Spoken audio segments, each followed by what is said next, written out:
Welcome back to Sock Talk. Getting ready for week 5. Jets got the big win last week, so we had to break out the Chad Pennington jersey. This week we have a couple trades to talk about, injuries, as well as our new and improved power rankings, matchup previews, and to finish it off, we have your questions. Let's just get right into it.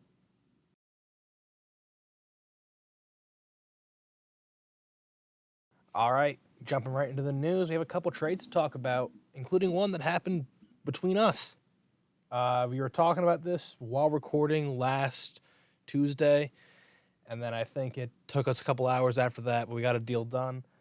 I received DJ Chark and a 2023 second in exchange for Ramondre Stevenson and a 2023 third. I think this trade both helps us where I really needed another good receiver that's not named Debo. And with you having Swift out, what's most likely the next couple weeks, you need that kind of flexible running back. And Stevenson has looked pretty good. What are your thoughts on it? Yeah, I think that's basically it. You needed the receiver help because you were starting McCole Hardman every week, and DJ Chark gives you like a little bit higher ceiling and probably a little bit higher floor of like probably going to get 4 to 6 targets and maybe break off like that big play and be like a serviceable like wide receiver 3 type. I needed the RB help. Ramondre, feel like he's kind of good for like around 10-ish points a week, so that definitely helps me in the flex. And then you just they were both Trevor's picks that we traded, so you basically just move up a full round from where you were. Yeah. If it's like Trevor's pretty good, so it'll probably be like mid to late. So you slide into the mid-late of the second from like mid-late third. Yeah. And there was one other trade. There was down. I might cut this part out. There it is. Okay. Guess I can't view it. But, so Trevor received Michael Pittman in exchange for a 2023 second, Amari Cooper, and A.J. Dillon. What are your thoughts on that trade? I kind of like it both ways. Amari's 28, so Trevor gets younger at the receiver position, getting Pittman, who's 24 and has looked pretty good there, is the clear wide receiver 1 in Indy. Ethan, after losing Javonte, gets A.J. Dillon, who has been pretty serviceable, had one big week and then some like 8-ish 9-point weeks. If he finds the end zone, he'll probably have a pretty good week, so that helps his RB position after that loss. And also the 2023 second is Matt's, so it will likely be one of the top like 3-4-ish picks in the second round, so there's still like a opportunity to get a pretty valuable player there. Yeah, I'd have to agree. Amari did have a pretty big week the week prior to this one, so I think Trevor did a good job kind of selling high. A.J. Dillon's been a guy I was kind of surprised to see him move because Trevor's always been like really high on him ever since he drafted him, like I think it was like 3 years ago, something like that. But he does get Michael Pittman, who's been a very solid receiver this year. I think he's averaging like 10, 11 points a week. So yeah, I think Dillon also kind of got phased out of ever starting for Trevor once he added Henry. So now he has Henry, Mixon, and Taylor. So didn't really need Dillon, and even his receivers. It's like if you could take that maybe a slight upgrade. I don't know about like rest of season if Pittman's a crazy upgrade over Amari, but when we're looking 3-4 years down the road when Pittman's now like 27, 28 in his prime and Amari's 31, maybe like on his way out of the league, I think that is kind of like the plan Trevor went for there.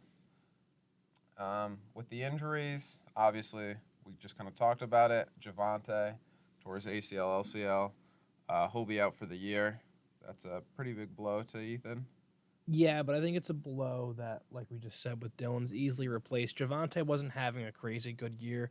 If he was putting up like 20 points a week, I'd say, yeah, that's detrimental to the season. But it was only averaging like 9 points. That's pretty replaceable on a fantasy lineup.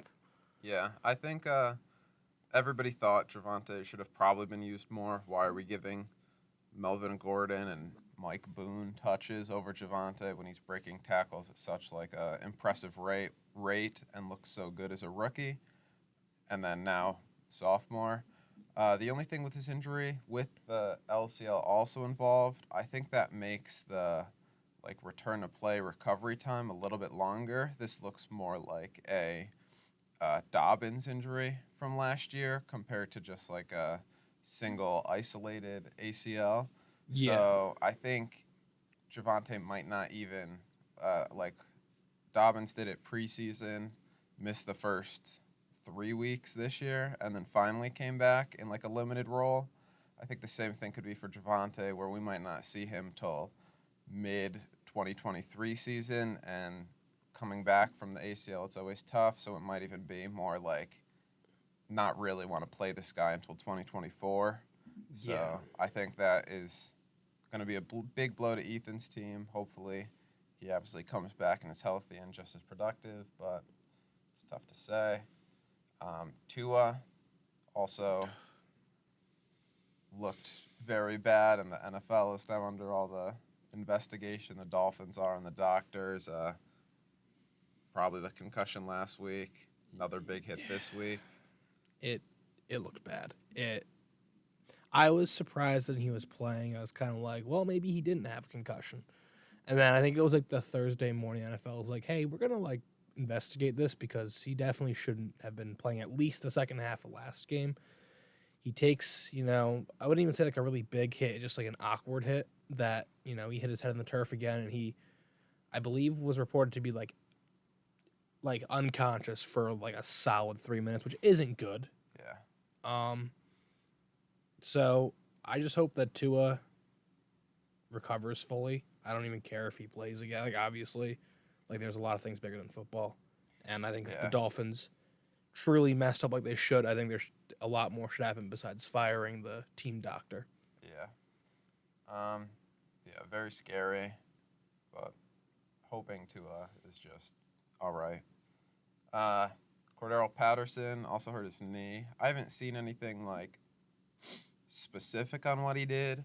Doesn't look like it's season ending, but probably gonna miss like 4 to 6 weeks. He is on the IR, so he yeah. has to miss at least 4 games. Yeah. I guess that means like Tyler Algier and Huntley, I think, kind of stepped into that like rushing role once he went down. Don't think there's probably going to be much there with either of them. I think that the Falcons' offense is just this year, and they do have some tough matchups coming up against the 49ers and I think another pretty good defense. Going to be tough for those like late undrafted rookies to really make a role. Taylor sprained his ankle. I think he avoided the high ankle sprain. The question is, will he play Thursday? Yeah, Thursdays are a tough turnaround for injuries. As of right before we recorded today, they said that he's still questionable. Like they actually don't know. So it's definitely something to monitor going into Thursday night. Yeah, my guess would be he doesn't play, but then maybe week after we see him, but who knows? And then the two rookies, John Dotson, Treylon Burks, both suffered some injuries. Dotson has a hammy.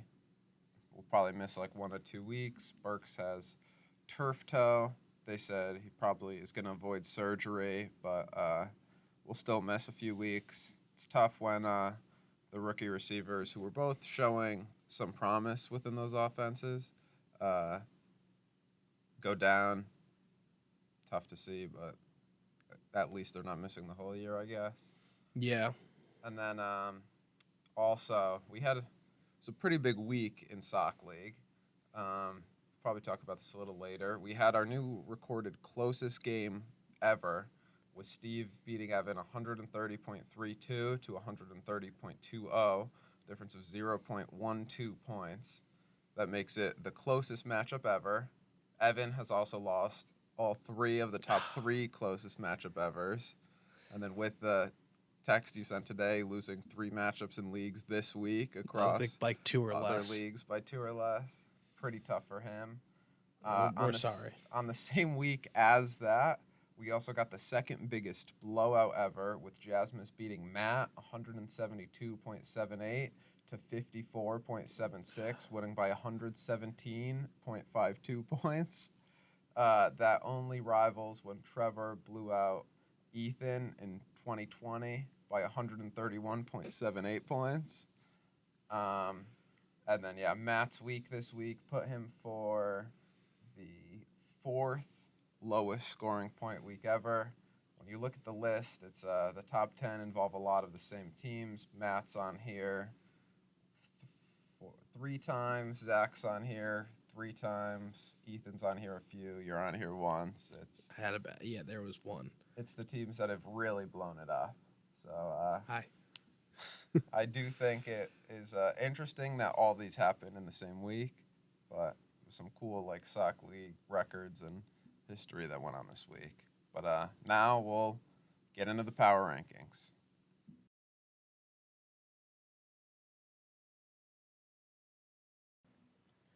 All right, we are here with the post-week 4 power rankings. We're going to get right into it and hopefully get through this in a decent amount of time again.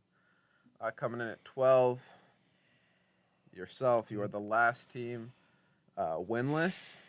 Last week you put up a whopping 84.86 points. Wasn't the lowest. Was not the lowest, wasn't even the second lowest. But Look at me go. Hertz didn't have the best game. Could kind of put that up to some weather. Hall is really stepping forward. I think he played a higher percent of snaps, got a few more touches, is starting to like outdo Carter, which is good for you and also bad for you because you also have Carter. Yeah. Debo looked really good, broke off the big touchdown run and still had a few more catches in there. I think the main issue for you right now is, the main concern is Gabe Davis. He's playing 98% of snaps. I think in the past 2 weeks he ran like 117 routes and had like 6 targets or maybe like 10. He's kind of proving to be the TD dependent type of receiver where if he's not going to get a touchdown, he's not really doing much. Yeah, I also can kind of attribute this to he has had an ankle injury lingering for the last 2 weeks, so maybe it's not that he's not getting the looks, it's that he's not getting the separation because of that ankle injury. That could be a case. I'm still fairly high on him. It's week 4. There's still plenty of time to do better. There's just less time. And also, I'd like to have my team stop either being declared out Saturday night after being told they're good to go or playing in a fucking monsoon. Yeah. Because that's the second time that both of those have happened. Yeah. It's not looking great for you, but you do have a chance with Matt this week. Speaking of Matt, he's coming in at number 11. He is 2-2. He's had 2 really good wins against good teams, and then in his other 2 games, I think he's combined for 110 points. So Which Matt do I get this week? that's basically how it's looked so far. Either one that puts up like 115, 120, or one that puts up 50. And it's tough. He was missing Amon-Ra this week, who is clearly his best player, usually puts up like high teens to mid-20s, if not more. James Robinson also did not look great against the Eagles. They kind of weren't up, so I think he kind of got less touches, and the Eagles also have a pretty good run defense, so he wasn't as efficient like he was earlier in the year. And then just basically all around, his QBs stink. Stafford throws picks. Trubisky got benched. Marcus Mariota isn't good. It's just kind of like what we said in the beginning. It's not a great team. I have to agree. I also had Matt at 11 as well as myself at 12. This is going to be a movie this week, me versus Matt, and it's not a good one. Yeah. Coming in at 10, we have Cherry. Cherry put up 151 points this week, which was good for the second highest. Cherry's an interesting team. I think he's had a pretty difficult schedule with 501 points allowed. He still scored 472, which for reference is the same amount that Griff has scored through these weeks. Griff ended up 3-1. Cherry ended up 1-3. I think if you switch their schedules, Cherry's also 3-1. So I think it could just be he's been going up against people having good weeks, or he's been just falling just short in these. Even his max possible points is around 600, which is better than teams like Zach, Griff, basically the same as Jasmus. But then you look at the team and you're like, this team isn't great. I think he might be closer to like the 9, 10, 11, not, or 9, 8, 9, 10 team or whatever, the teams above him than like you and Matt in the standings ranking, just because he's putting up more points. He has bright spots like T. Higgins, Godwin when he comes back has been good. Jamal Williams has looked really well, played really well this year, scoring touchdowns. It's not like a top of the line team, but I could see this team possibly getting a few wins just because they still have talented players that are putting up points. Yeah, I'd have to agree with you there. Yeah, I think this week was just a week where everything clicked just right. He gets the 150. He beats one of the best teams in the league, which I was surprised. I was kind of like, I wasn't really paying attention to that match. I'm like, oh, Trevor's got that in the bag. Yeah. And then I checked today, like doing my notes, and I was like, wait, Cherry won? Yeah. I think he does have the potential to have these weeks. Probably will still have some like duds in the 90s or whatever. Doesn't have the most depth because he traded a lot of it away. But it'll be interesting to see kind of where this team ends up. They've been basically outwardly tanking, trying to get that like first round pick with their own, or the first overall pick to get Bergeron with their own. It'll be interesting to see if they just keep selling, but they kind of have too many assets to just keep selling. But I don't think they're necessarily a buyer either. Coming in at 9, we have Evan. Evan is 1-3. He lost, like we said earlier, the closest matchup in league history. Miles Sanders really broke out this week, had a huge week, 2 touchdowns, put up basically 30 points. The receivers didn't necessarily hold their own. Waddle had a down week. Devonta Smith had a down week. Evan is another team where they're putting up good amount of points, 488 through 4 weeks. It just hasn't necessarily clicked in the win department yet with a lot of these close matchups happening. I think he still has a shot at the playoffs for sure. He's kind of just gotten unlucky so far this year. Yeah, I'd have to agree. I actually had Evan at 8 above, and I had James at 9. I just thought, hey, despite he's 1-3, one of the losses was by, 1 yard? Yeah. So I really can't punish him that much. So despite being 1-3, I think he's better than his record reflects. Yeah, I can agree with that. Mine at 8, I have James, so pretty close there.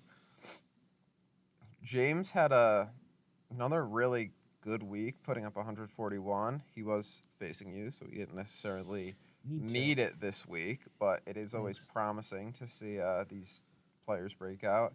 And he did that with Dalton Schultz, getting 0 points. I thought I was going, Schultz isn't getting targeted. This is my chance.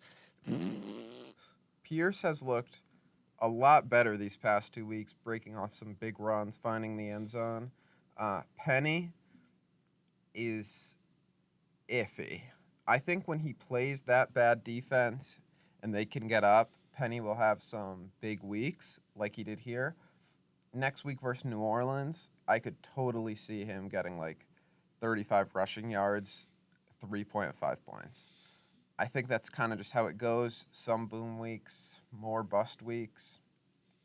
Then on the bright side, it's like Romeo Dobbs has looked really good these past 2 weeks, finding the end zone. Didn't have the fumble last week, but managed to still stay efficient. Could I just make a comment? I don't know how James always does this, but I feel like in the second or third round, he takes a receiver that just becomes good. Like he Yeah. took McLaurin, I think, late second, early third round of our first rookie draft. Yeah. Got a Claypool who had some. Yeah. Was it Clay? Did he get Claypool? He did get Claypool. He originally had Claypool. Yeah. I think it's pretty. Like, I don't know. Tell me how you do it, James, please. Because, like, I Christ. just think it was interesting, too, that Fournette put up 18.4 points on 3 carries for -3 yards rushing, showing that he's getting used in that receiving game and did find the end zone there. I think this team, even on the bench, like, Mostert is carving out a role in Miami pretty big, kind of like splitting some with Edmonds, and he's kind of at probably like the 60% of it right now. Edmonds more at the 40, and then like Noah Brown has had some good weeks. I think James like definitely has a shot at the playoffs with this team, with his young guys breaking out and kind of carrying him there. absolutely. I think I'd like to see a little bit more consistency from his team. I think he's had 2 good back-to-back weeks that were preceded by 2 not so great first couple weeks. So I think if we can see James consistently like breaking 120, I think he definitely has a good shot at the playoffs. Number 7, we have Steve. I also have Steve there. Steve had like we said, closest matchup ever. He was on the winning end, carried by a stellar Travis Kelce and Clyde performance. I think Clyde is one of the most interesting things in fantasy right now. He's playing like half the snaps or less. Is the previous 3 games was only getting 7 or 8 carries. He's just been super efficient with these touches and has been finding the end zone. I do think eventually some regression will hit, and I'll put up like a 8-point, 5-point kind of stinker. But just the way he's been playing now is unreal. Obviously, having Travis Kelce on your team helps. Usually one of the top 2 tight ends, basically week in, week out. I think the interesting here is Patterson, like we talked about with the knee injury, will be missing some time. Who's going to kind of step up? Corey Davis looked pretty good on the bench. He's had a rapport with Zach Wilson. Jeff Wilson is another option. I think Steve is definitely in a position to fight for the playoffs. It's just, again, like he's kind of had some ups and downs so far. Yeah, I same thing with James. I need to see some consistency. So far, it looks like the moves that he's made have panned out. Again, we're only 2 weeks or a week removed from them, so it will be interesting to see later in the road. Like, obviously, Clyde's off to a hot start. Does he keep this up for the remainder of at least the fantasy season? Yeah. I think it's also Steve has one of the highest, or he's over 600, like max possible points, and has put up basically 500, 493. So he's definitely scoring a lot. Just hasn't. Some of that scoring's on the bench. Yeah. 6, I have myself. Ooh, I am 3-1. I think I might be a fraud. you think? If we look at the max or just the points for this year, I'm at 439. I'm only beating you and Matt. So I'm the 3rd lowest scoring team. I just keep facing people this week. Griff put up 80. I faced Matt when he put up 60. My other win was week 2 when James put up 95. It's like I'm barely breaking 100. I'm just facing people that aren't. So it's not like I'm having these really good weeks. So if my team doesn't actually start scoring points, teams I face will eventually start putting up points. So I think that's the really you better the big watch out. I'm concern. coming into town week 8, something like that. Yeah. Your thoughts? I had you at 2.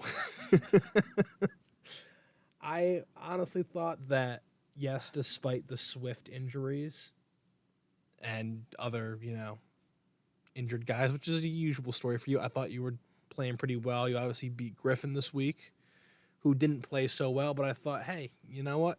If you can, and it's not like your team hasn't been inconsistent. It's been pretty consistent straight through, I think. Scoring wise, maybe the players are different. And I think that when George Kittle kind of gets back up to speed, I feel like he's, still trying to get. Because he didn't play the preseason or the first 2 weeks, right? Yeah, but then he played this week, but he was just like their left tackle because his issue as a fantasy player is he's too good at football. So like they just have him block because he's probably better than whoever their replacement left tackle is. So he's blocking on so many snaps. I think in reality he should be on an offense that uses him like a Travis Kelce, and he'd probably do amazing in that role. But he's too good at blocking. Fair enough. I think if they get him going, your team is dangerous. That's why I have you at 2. I also have you there because it was between you and Griff for 2, and I'm like, well, Adam beat Griffin, so we're gonna put Adam at 2. Yeah.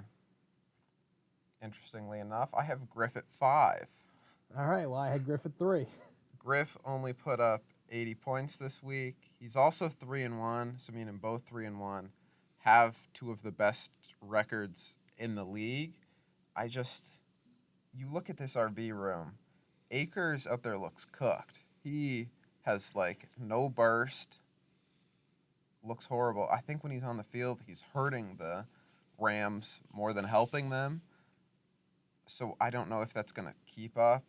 Pollard, he did have a down week after having a few good weeks. Obviously, Justin Jefferson is Justin Jefferson, and Josh Allen is Josh Allen.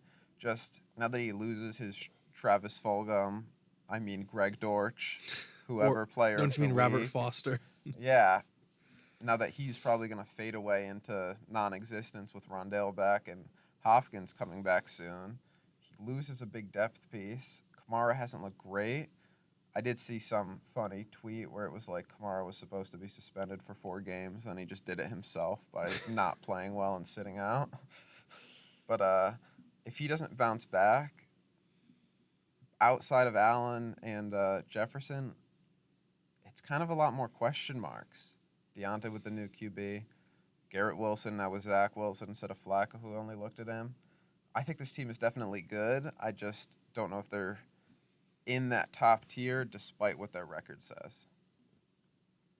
I can agree with that. Yeah, I think when I'm looking at, obviously you do, this is like your segments, you do a lot more in-depth. I just kind of look at the records, who won. I'm like, all right, this looks good. Yeah. Number 4, I have Ethan. I think Ethan has he's put up 508 points, which is the second most in my division, and I think the third most or fourth most out of the entire league. The Javonte Williams injury will hurt him. Javonte hasn't been playing great, but it's just like 10 points, possibly more that you could get. Chubb has looked really good, and it's like Chase hasn't even been playing great these past few weeks, and he's still consistently one of the higher scorers. And then now adding Amari, I don't think, like we talked about earlier, it's a huge drop-off from Pittman. Olave's been breaking out. Lazard looks all right. Dotson was looking pretty good when he was healthy. I don't think Hawkinson necessarily puts up 40 ever again with Amon-Ra Swift coming back. But then he has, like, Pat F., who's been pretty consistent. Higbee has been getting targeted a lot.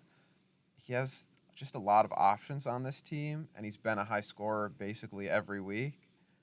I think he, despite the 2-2 record, is kind of on an upward trend. I had Ethan at 5. I think, again, I was just looking at the teams above him, and I was like, I feel he's the best of the 2-2 teams. But I think you summed it up pretty well there. I have Zach right above him, despite Zach losing to him this week. McCaffrey finally had that 25-point week that we've kind of all been waiting for. CD's look good. Devontae's look good.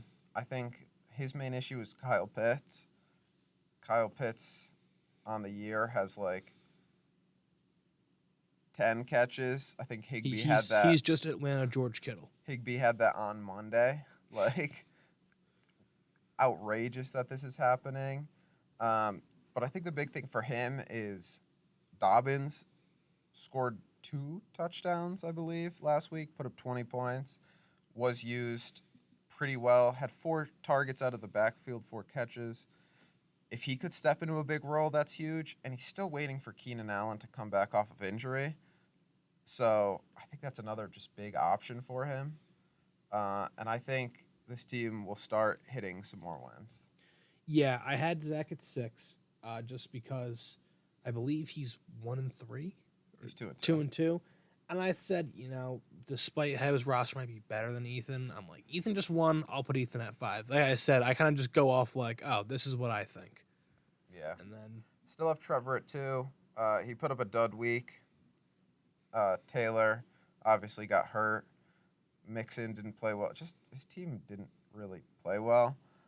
I think that's more of an outlier than a norm. He kind of always has one of these weeks early in the year. Then he bounces back, has a lot of really good weeks. I'm not worried about this team at all. yeah, I put him at 4 just because,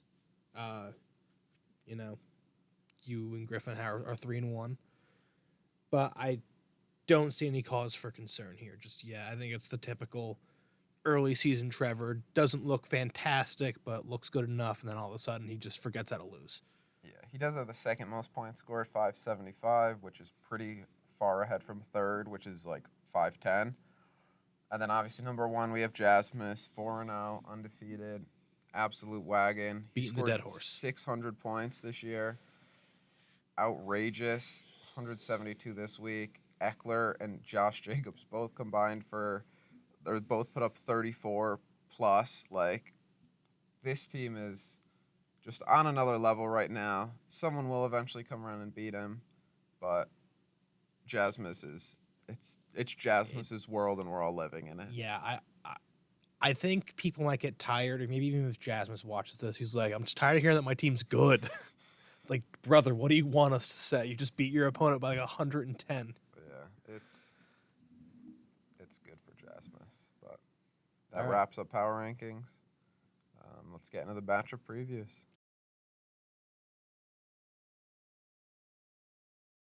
All right, we're back with matchup previews. Last week, worst week that I think either of us have had. I was the big winner of the week, going 2-4, making my all-time record 13-11, so damn near 500. And Adam, after 3 weeks of just being really good, you went 1-5, bringing your record to 16-8. Yeah, I rode with your division, and then my division won 5 games. So Yeah, that'll happen sometimes. But just to kick it right off, we have what I'm going to call the matchup of the week: the War Eagles versus the Bison. This is going to be a really bad matchup. The matchups that I want to watch here are kind of like competitions between players on our teams. So I have David Montgomery. If he plays, how does he compare to Khalil Herbert? He has Isaiah McKenzie. Does Gabe Davis get more involved and kind of take McKenzie out of it? I think McKenzie left last game with concussion. Yeah. So we'll see if he plays. Obviously, concussions are a little bit more serious right around now. So we'll see what happens there. Really do not like Osborne or Irv versus Chicago. I think the Sleeper app said it correctly when they reported this. Both of them last game just fell into that not Justin Jefferson category. Kind of be inconsistent from them for a little bit until maybe they get more acclimated into the offense, or Kirk Cousins realizes that there's other people on the team besides Thielen and Jefferson. I really like Debo versus Carolina. Carolina's defense has been good, but there's just that one receiver that goes off against them. So I think it's going to be Debo. And I really like James Robinson versus Houston. Their run defense, I think the last 2 years have just been atrocious. And because I'm wearing my team colors today and I really would like to get a win, I'm going to say that I win this one. Yeah, I do think if Amon-Ra St. Brown plays, Matt definitely has a good shot, and that'll actually make it a matchup. I think if he doesn't, it's not going to be a matchup at all, really. I do think Tyler Algier playing for Matt. Now, with Patterson hurt, we'll get more opportunities in the run game. I don't know if up against Tampa's defense, who's been pretty good against the run historically, will much really come from that. I don't know, but I do also have you getting your first win. I think the Matt's bad weeks are going to outweigh the Matt good weeks, and I think this could be another 60-point performance, and I think your 80 points could be a win this week. Look at me go. Our next matchup is the Dragons versus the Cranberries. So, Adam, you're involved in this one. My matchup to watch in this is Chicago versus Minnesota. There's a good even split throughout the lineup of those players. Players I don't like, DJ Moore when Baker Mayfield's the quarterback. Baker sucks. And as a Panthers fan, I think I can safely say, where's Sam Darnold? I don't like Thielen versus Chicago, and I do not like Sutton versus Indianapolis. I think those are just two tough matchups. Ones I do like, really like Goddard or Goddard, however you say his name, versus Arizona, and Kelsey and Clyde versus Las Vegas. I think the good for Steve outweigh the bad, and I think that Steve wins this one. Yeah, I'm also going to go with Steve. I think just Travis Kelsey and Clyde. I just saw what they did on Sunday night. Now they're going on Monday night against the Raiders, who haven't had the best defense this year, and I could just see him mounting a comeback if I feel like I'll be going into Monday night up like 15, and I'll be like, hey, mate, they could possibly both have weak lows, Yeah. and then it'll be the second quarter, and they'll both be at 10, and I'll be like, oh, well, that was a good hope. I can hope for 6 fumbles. I do think Ramondre has a really good matchup. Detroit's defense, I think, under Aaron Glenn as their defensive coordinator, is giving up like 32 points a game. I don't know if the Patriots offense will necessarily hit that, but I could see like their running game and Ramondre putting up some points, maybe getting like mid-teens. If Michael Thomas isn't healthy, I probably have to start Ben Skronik at receiver, and I think that says enough why I'm taking Steve. All right, fair enough. The next one we're going to talk about is the Devil Rays versus the Gladiators. So Griffin versus Ethan. My matchup to watch this one is Baltimore versus Cincinnati. Players I'm not a fan of this week. I don't like Deontay versus Buffalo. I think Buffalo's defense has been playing very well against opposing receivers. Not the biggest fan of Jefferson versus Chicago. I think Chicago's only, good part of their team right now is their secondary. And I'm not a fan of Pollard versus the Rams. And on the flip side, most of Ethan's players have favorable matchups this week. We're kind of seeing a kind of inverse of what Steve had last week, where I thought that, his team didn't really have a lot of favorable matchups. Ethan's team, the good majority of them do. I also do like Garrett Wilson versus Miami. I don't know what's going on with Miami's secondary. It just hasn't lived up to the hype. And because I'm going to play matchup ball here, I think that Ethan wins just because of how good of a spot his team is in this week. Yeah, I think Griff definitely had a pretty low week this last week, and Ethan had a pretty high one. That was with Chase not playing well. I think Chase has a really good week, and I think just Ethan has been scoring high. His opponent's just been scoring higher. I don't think that happens this week. I think Chase might drop 25-30, and I think Ethan gets the win. All right. We're halfway through it, but our next one is the Middletown Minutemen versus the Providence Steamrollers, or Jazzes versus Cherry. No matchup, and the only player I really don't like in this matchup is Gibson versus Tennessee, but this is another weird one where most of the players on both teams have really good matchups, so I can see this being a high-scoring week. I just got to ride the hot hand and go with Jasmus. Yeah, same thing with Ramondre with Damian Harris for Cherry. Could have a pretty big week. Just can't go against Jasmus at this point of the year. I think Cherry might make it closer than we've seen some of these Jasmus matchups, but you can't bet against this Jasmus team. It's very hard to, I'll say that. Our next matchup is wide receiver U versus the Crusade. James coming off a big win. Trevor coming off a not so great week. Not really a matchup here. We talked about this a little earlier. Not a big fan of Penny versus New Orleans. Or Pittman versus Denver and Schultz versus the Rams. I think those are all three Schultz, I think, got, one target last week from Cooper Rush? Yeah, 3. 3? And no catches, though. No catches. And I think the Rams are a much better defense than who they played. Players I do really like Kareem Hunt versus the Chargers. Chargers' run defense has not been great. I do like McLaurin versus Tennessee and Waller versus Kansas City. I think Trevor bounces back this week, and I think he takes this one over James. Yeah, I agree with a lot of that. Don't love Penny. And I also think Trevor bounces back. I have Trevor over James. All right. And our last one, a rivalry game. First of 3 this year for these two opponents. We have What Would Jones Drew versus the Anteaters. Another no matchup game for us. Really not a big fan of Najee versus Buffalo and Zeke versus the Rams. But another one where outside of that, there's a lot of great favorable matchups for both sides. Another high scoring one. I just think that when it comes down to both teams having good matchups, I think the star power on Zach's team will push him to victory. But I think it's going to be a closer game than some might think. Yeah, I do think this will be a pretty close matchup. I guess this will be my matchup of the week because I haven't picked one yet. So I'll go with this one. And I think Evan comes out and gets the win. I think Waddle, after putting up 5 last week going against the Jets, I could just imagine him terrorizing our defense with that insane speed. I think that, he doesn't have the best matchups, but I think Devonta Smith against Arizona likely bounces back. They're going to be playing in like a dome, so no rain. No have to worry about all that weather.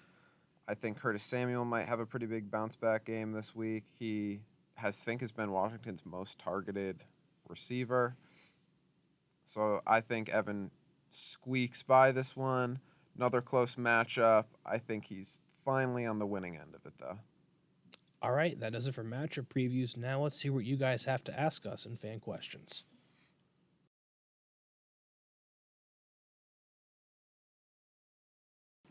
All right, we're back with questions around the league. Adam has them written down. I don't, so he's going to ask them. What do we got? All right, first we got from Cherry. He said basically a lot of these games, like this week, were pretty big. Which game do you feel like could be the most important on the line when looking at playoff seeding? I think the obvious answer to this one is probably Evan versus Steve this week. The closest matchup, if either of these teams misses the playoffs by one game, or maybe Steve makes it, Evan doesn't, Evan can look back and say, hey, if we got one extra yard. Yeah, I think that's the obvious answer. I do think it's interesting, though.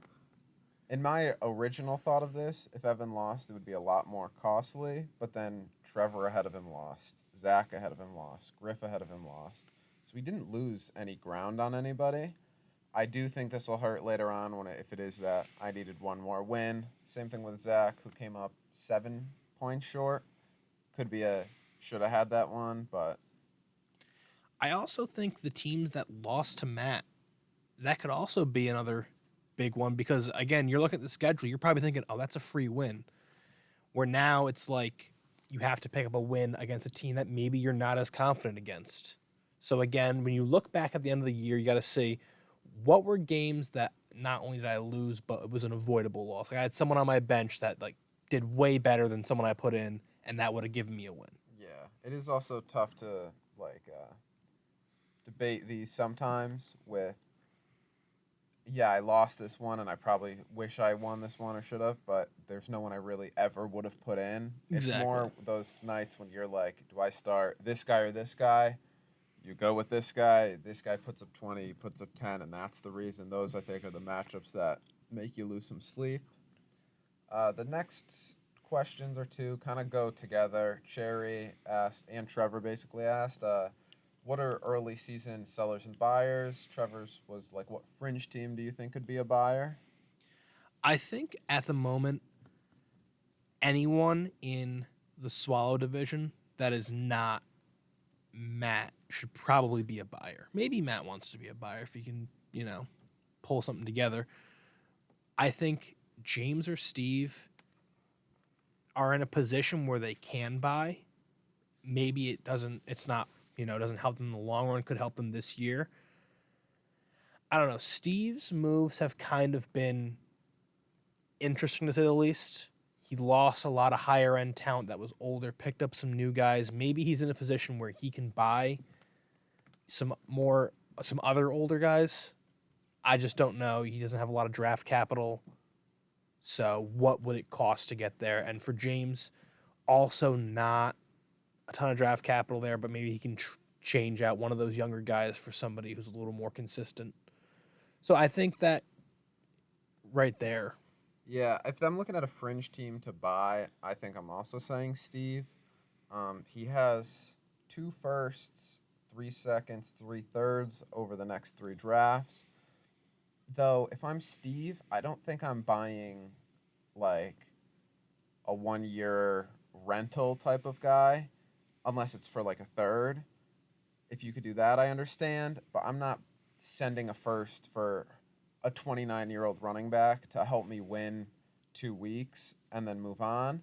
I think if he could buy someone that'll stick around for a few years and kind of help his team, I think that I wouldn't give away the whole future just for this year. But if you could get a guy, stick around for 3-4 seasons, still be productive, I think that. Sellers, honestly, like, you got to look at the teams that are like not performing. So that would be you, Aye. Cherry, Evan, even Matt. Matt is 2-2, but we all kind of don't think that's like a real 2-2. Yeah. I I can also think- see you buying as well, Yeah. potentially. Because, like you said, you're 3-1, which is a good start, but you kind of think that you might be a fraud. Maybe a couple more solid pieces mixed in could help out. Yeah, I think the selling, though, Matt, who does he really have to sell? Are you going to sell Amon-Ra, your only good player? Not unless it's a crazy, crazy package. Other than that, who's really buying anyone on Matt's team? You look at your team, I could see maybe selling like a Singletary or Montgomery, yeah. Like some of these RBs that might be replaced with such a good running back room coming in. A Debo for the right price. But I'm probably keeping like Hall. I'm keeping the young receivers. Like I'm not necessarily selling them unless you get like what you think is an overpay. Kind of the same thing for Cherry. I could see him selling like obviously he's been begging to sell Jamal Williams. I don't know exactly how much you're going to get in return for that. Yeah. He's a kind of more of a vulturing 27-year-old running back. I don't think anyone's necessarily going to pay a ton for that. But are you going to sell rookie Kenneth Walker, 23, 24, 25-year-old T. Higgins, Marquise Brown, Chris Godwin? Probably not. So that makes it tough. And the same thing with Evan. I don't think you're selling his receivers. Maybe if you could sell Zeke, assuming with Matt's pick it's going to be top 3, you're probably getting either Bijan or like a Gibbs, Tank, Tucker, Zach Evans. So many options. Like you could probably fill that Zeke role, sell him now before it's too late. Maybe try to pivot to like a different younger running back or something. I don't think any of these teams necessarily have to sell, and I think every team that has a winning record is kind of trying to buy, but I don't think we're at the point of the year where anyone should be mortgaging their future to go get a player, or anyone should completely tear it down. Yeah. Steve asked, how much does losing Cordero Patterson hurt? It definitely hurts, I'll say that. I think he was consistent enough this year. I think he was averaging, 12, 13 points? 14.7. 14. All right, that's a pretty big impact. Again, you want those guys that get the mid to high teens consistently. Jeff Wilson has looked okay on the bench. The question is he still going to be that guy when Mitchell and Davis Price come back?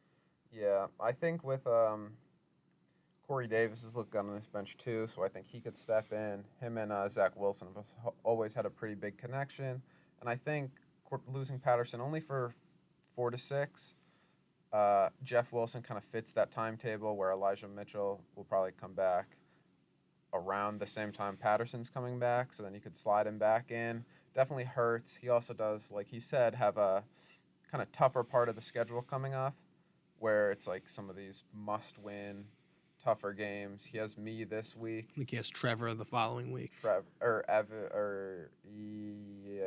Trevor, and then Evan again. So it's like these are 3, like, you need to play these teams close or you'll lose. Probably hurts.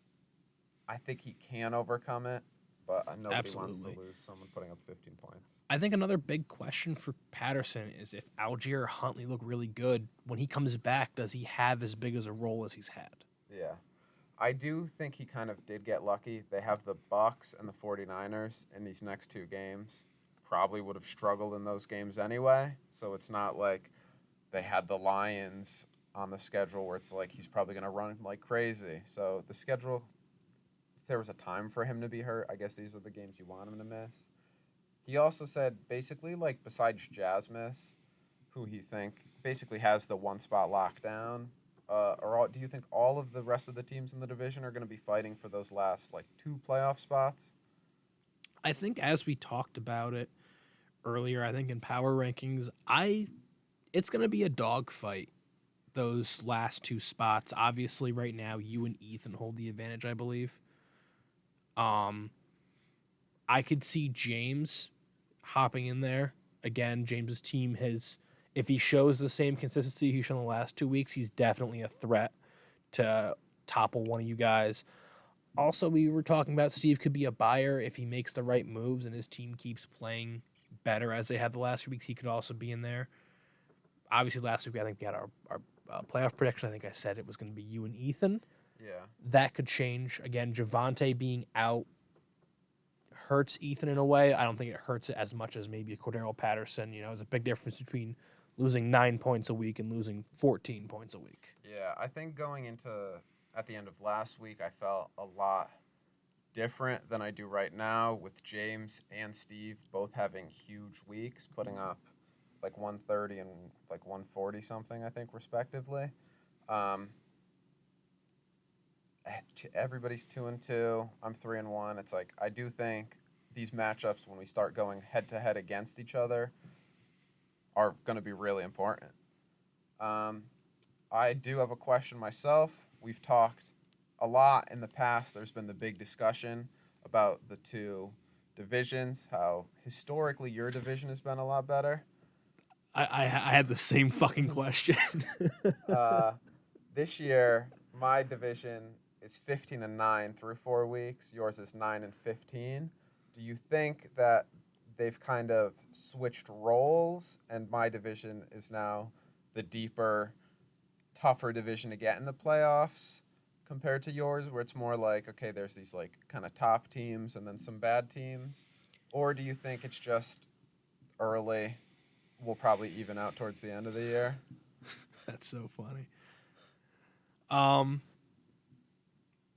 So I think we're also seeing this because of the schedule changes that you made, which I actually like, because our old schedule used to be you play every team in your division, then you play every team in the other division, and you play 2 more of your division opponents twice. So I think when we were looking at it was like, the division I'm in beats each other up for the first 5 weeks, and then everyone has to play like Matt or Ethan when he was really bad, or even like Nate or you when you were really hurt. So like it looked really bad when I think our division records, it was like against each other. I think my division went like it was like very few people lost to teams in your division, and I think that was kind of the imbalance of the schedule. I do agree the schedule probably makes a difference because my division always looked good those first 5 weeks. They never had any depth. So then when it would come down to weeks 6 to like 10, 11, when we're playing all of your division, it's like, oh, you're playing one of those Nate teams when his two best players are on bye and he has nobody else. It's like There was a week there's one year, I forget who was playing him. Jasmus like didn't have a full team because of injuries and buys. yeah. Nate would put up 200 points week 3 and like beat James or something or me, and then would go now in division play. He'd go 1-5 against your division just because it's like, okay, these guys on bye, the injuries stack up, and I think that's where your team's like depth really, or your division's depth really stood out over mine, where ours would kind of be top heavy. Granted, the same thing could be happening this year. It's the beginning of the season. Is my division a lot less like deep than yours? Will, as the season goes on, bye weeks hit, will my division start to fall off, or it's tough to say? I think right now I would say your division is probably the better one overall, which is a nice change sometimes. 'Cause like you said, I think the three good teams in my division, you got Trevor, Griffin, Zach, with Cherry and Evan not too far behind, and then there's me. Yeah, I think in their division it's kind of like 3 to 4 teams. Like we'll throw Evan and he definitely has a shot at the playoffs, a good shot. I don't Cherry like does if you look at his points scored, but with him selling, I don't think he's really likely has a chance of getting in. Where my division we're just talking about, it's kind of open for anyone to Yeah. possibly get in. I So, also had a discussion with James, I think a couple days ago actually. We were talking that like even when the divisions were so imbalanced, it was like your division I think had the better overall teams, but it also had like the worst of the worst. Because I think at the time you had, obviously you weren't staying healthy. Matt was being Matt, and Ethan had blown it up. So I think it was like there was a year I think I finished fifth in my division, and I finished like 9-4, yeah. something like that. And Matt makes the playoffs, going like 6-7. Yeah.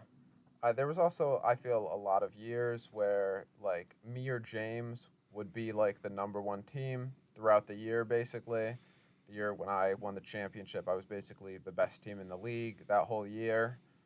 But then it was, like, you guys were all a lot closer, but we just had the top guy. But then we had Ethan and Matt blowing it up, so that really held down our records. I think that also contributed to you or James being at the top for so long. Is that, like, say the year where it's like, okay, we had the 1 year where Zach was really bad and so was Matt, and it was a case of who's playing them twice. So it might have been a case like I played Zach twice, but I was already fifth in the division, so it didn't really matter. Where I think you played Matt twice, and it was like, okay, well, you're a top team in the league, and you have basically 2 free wins. Yeah. It's also kind of switched this year where it seems like the two, like, lower of the teams, it would just say, like, when it was Matt, Ethan, and Zach, 2 were in my division, 1 was in yours. Now it's like you, Cherry, Matt, 2 Two in are- your division, yeah. 1 in ours. So holds down, they kind of drag down your, like, overall division's rankings. But I do think it's interesting to look at through 4 weeks if it stays like this for the rest of the year. Yeah, But I think that kind of wraps up all the questions we have and the episode. in this episode. So Shout out Chad Pennington, shout out Chad, the GOAT. the OG Giga Chad. Yeah, and we will see you all after week 5. See you then.